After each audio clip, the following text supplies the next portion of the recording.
नमस्कार. श्री स्वामी समर्थ सर्वांना. आजच्या व्हिडिओमध्ये तुम्हा सगळ्यांचं खूप खूप स्वागत आहे. स्वामी तुम्हा सगळ्यांना कायम सुखी ठेवो ही स्वामीचरणी प्रार्थना करते आणि आजच्या व्हिडिओला सुरुवात करते. तर आजचा व्हिडिओ असा आहे की आता वटपौर्णिमा जवळ येत आहे लवकरच. तर वटपौर्णिमा आहे 29 जून आणि वार आहे सोमवार. तर या दिवशी वटपौर्णिमा येणार आहे. तर वटपौर्णिमा म्हणा किंवा इतर कुठलाही सण आला की महिलांना सतत पडणारा प्रश्न म्हणजे की कोणत्या रंगाची आपण साडी नेसावी, कोणत्या रंगाच्या आपण बांगड्या घालाव्यात, कोणते रंग जे आहेत साड्यांचे ते शुभ मानले जातात. असे काही रंग आहेत की जे आपण सणाच्या दिवशी म्हणा किंवा मग वडाची पूजा करत असताना हे रंग चुकूनही घातले जात नाहीत. तर असा प्रश्न पडत असतो, त्यावेळेस आपल्याला माहिती नसतं. तर त्याबद्दलचीच माहिती जी आहे तर ती आजच्या व्हिडिओमध्ये सांगणार आहे. तर व्हिडिओ शेवटपर्यंत बघा म्हणजे तुम्हाला माहिती पूर्णपणे समजेल. आता वटपौर्णिमेच्या दिवशी आपण उपवास तर करतच असतो, म्हणजेच की जोपर्यंत आपण वडाची पूजा करत नाही तोपर्यंत उपवास हा केला जातो.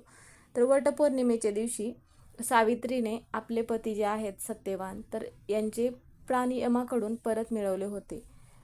आता बऱ्याच जणांना वटपौर्णिमा म्हणजे आता ज्या महिलांचं लग्न नवीन झालं असेल, म्हणजेच की ज्या मुलींचं लग्न नवीन झालं त्यांना वटपौर्णिमेबद्दल जास्त माहिती नसते. तसं बऱ्यापैकी लोकांना आता मोबाईलमुळं मग सगळ्या गोष्टी माहिती आहेत.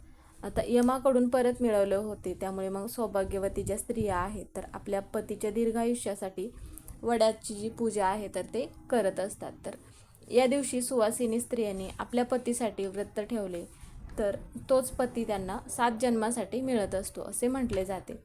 त्याचप्रमाणे सावित्री देवी या दिवशी विवाहित जोडप्यांवरती कृपा करत असते, म्हणून मग वडाची ही पूजा केली जाते. असे महत्त्व वटपौर्णिमेला दिले जाते. तर आपण ज्यावेळेस वडाची पूजा म्हणा किंवा सेवा करत असतो, पण त्याचबरोबर आपल्याकडून कळत न कळत काय ना काय ह्या चुका घडत असतात. तर वटपौर्णिमेच्या दिवशी वडाच्या झाडाची पूजा करण्याबरोबरच आपल्या घरामध्ये म्हणा किंवा इतर काही सेवा केल्या जातात. आता उपवास करूनच ही जी पूजा आहे तर ती केली जाते, म्हणजे जोपर्यंत वडाची पूजा होत नाही तोपर्यंत कोणताही पदार्थ म्हणा काही खाल्ले जात नाही. वडाच्या झाडाची जी पूजा आहे तर ते करणे शक्य होत असेल किंवा होत नसेल. आता बऱ्याच वेळा काय होतं की काही महिला नोकरीसाठी बाहेर जात असतात, त्यामुळे त्या महिलांना म्हणा वडाचं झाड लांब असेल तर तिथे जाणं जर शक्य होत नसेल तेव्हा मग त्या ज्या महिला आहेत तर त्या वडाच्या झाडाची जी फांदी आहे तर ती घरी आणून मग पूजा करत असतात. असे चुकूनही करू नका, कारण की काय होतं की आपण जर फांदी पूजा करण्यासाठी घरी आणली तर मग त्याचं जे फळ आहे तर ते पाहिजे तसं आपल्याला मिळत नाही. पूर्वीपासूनची जी प्रथा आहे की जिथे कुठे वडाचं झाड असेल तिथे जाऊनच मग पूजा केली जाते. आता भरपूर महिला ज्या आहेत तर ते वडाचे झाड घरी आणून पण त्याची पूजा करत असतात. असे म्हटले जाते की 7 फुटीपेक्षा जास्त मोठे झाड असेल तर त्याची पूजा केली जाते असे म्हणतात. आता एखादे मोठे झाड आहे आणि त्याच झाडाची पूजा आपण करायची आहे. फांदी घरी चुकूनही आणू नये, कारण की वडाच्या झाडाची पूजा करताना पाने तोडली नाही पाहिजे याची आपल्याला काळजी घ्यायची आहे. आपण वडाच्या झाडाची पूजा करत असताना ज्या वस्तू घेऊन जात असतो त्यामध्ये मग आंबे म्हणा किंवा पूजेसाठी ठेवत असतो तर ते वाया जाऊ नये, म्हणून मग जवळपास जर लहान मुलं असतील तर त्या लहान मुलांना द्यायचं आहे. वडाच्या झाडाची जी पूजा म्हटले की धूपदीप आपण करत असतो, त्यावेळेस मग झाडाला काही इजा होणार नाही या गोष्टीची आपल्याला काळजी घेतली पाहिजे. त्याचप्रमाणे 5 सुवासिनींची ओटी भरणे शक्य झाले तर तुम्ही आवर्जून भरायचं आहे. वटपौर्णिमेच्या दिवशी 16 शृंगार करूनच पूजा केली जाते. तर या दिवशी आता ज्या महिला आहेत, म्हणजेच की ज्या महिलांना प्रश्न पडत असतो की कोणत्या रंगाची आपण साडी नेसावी, कोणत्या रंगाच्या आपण बांगड्या घालाव्या, कोणता रंग आपण चुकूनही घालायचा नाही, तर या दिवशी महिलांचा जो आहे तर तो 16 शृंगार करूनच मग वडाच्या झाडाची पूजा करण्यासाठी जात असतात. या दिवशी आपण काचेच्या बांगड्या आवर्जून घालायच्या आहेत. तर त्यामध्ये कोणते रंग आपल्याला घालायचे आहेत? लाल रंगाच्या तुम्ही बांगड्या घालू शकता, हिरव्या रंगाच्या बांगड्या घालू शकता, म्हणजेच की सगळ्यात महत्त्वाचं म्हणजे की सफेद म्हणा किंवा काळ्या रंगाच्या बांगड्या चुकूनही घालायच्या नाहीत. यापेक्षा इतर तुमच्याकडे कोणताही रंग असेल तर तो रंग तुम्ही घालू शकता. गुलाबी असेल किंवा जांभळा असेल तर इतर कोणत्याही. आता त्यानंतरची गोष्ट म्हणजे कोणत्या रंगाची आपल्याला साडी परिधान करायची आहे. तर आता तुमच्याकडे म्हणा, आता सफेद किंवा काळा रंग हा पूर्णपणे आपल्याला वर्ज्य करायचा आहे. आता बऱ्याच वेळा काय होतं की आपण साडी ज्यावेळेस घालत असतो त्यावेळेस मग मॅचिंग बांगड्या म्हणा किंवा मॅचिंग ब्लाऊज आपण घालत असतो, त्यामध्ये पण आपल्याला साडीमध्ये काळा रंग जो आहे तर तो पूर्णपणे वर्ज्य करायचा आहे आणि पांढरा रंग पण पूर्णपणे वर्ज्य करायचा आहे. कारण की बऱ्याच ठिकाणी हे जे रंग आहेत तर ज्यावेळेस आपण वटपौर्णिमेची म्हणजेच की वडाच्या झाडाची पूजा करण्यासाठी जात असतो त्यावेळेस आपण सौभाग्याचे अलंकार घालत असतो, म्हणून मग हे दोन रंग जे आहेत तर ते वर्ज्य मानले जातात. त्याचबरोबर इतर कोणतीही तुमच्याकडे जर साडी असेल, म्हणजेच की कोणत्याही रंगाची, गुलाबी असेल, जांभळा असेल, तर ह्या रंगाच्या तुम्ही मग साड्या इतर घालू शकता. पण पूर्णपणे जो वर्ज्य केलेला रंग आहे तर तो काळा आणि पांढरा. तर इतर हिरव्या रंगाची साडी घालू शकता, लाल, गुलाबी, जांभळा, म्हणजेच की त्याचप्रमाणे पिवळ्या रंगाची साडी. हे जे रंग आहेत तर हे रंग पूर्णपणे तुम्ही घालू शकता.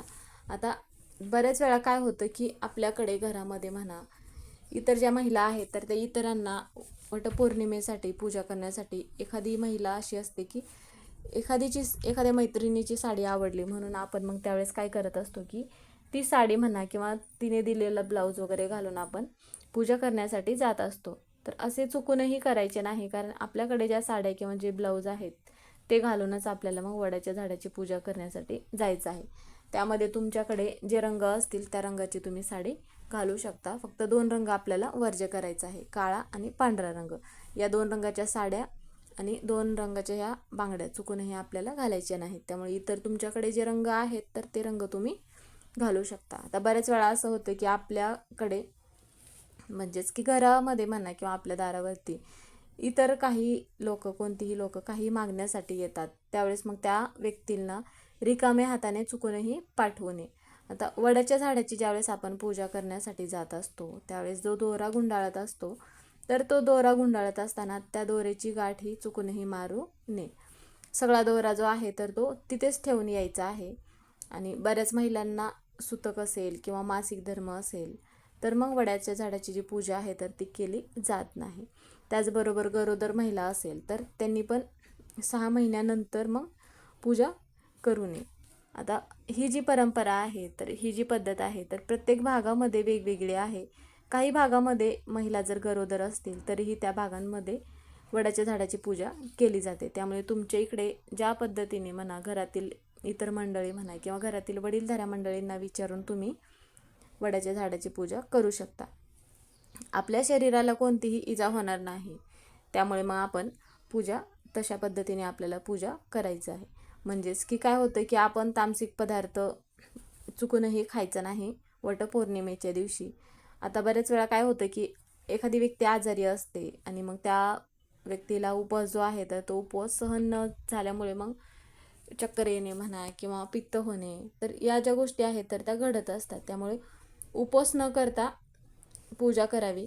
जर शक्य असेल तरच मग उपवास करायचा आहे. पण आता ही पद्धत जी आहे तर सगळीकडे सारखी नाही, कारण की वडाच्या झाडाची पूजा करण्यासाठी प्रत्येकाचा वेळ सारखा असेलच असे नाही. त्यामुळे घरातील जशी कामं असतील त्या पद्धतीने मग पूजा केली जाते.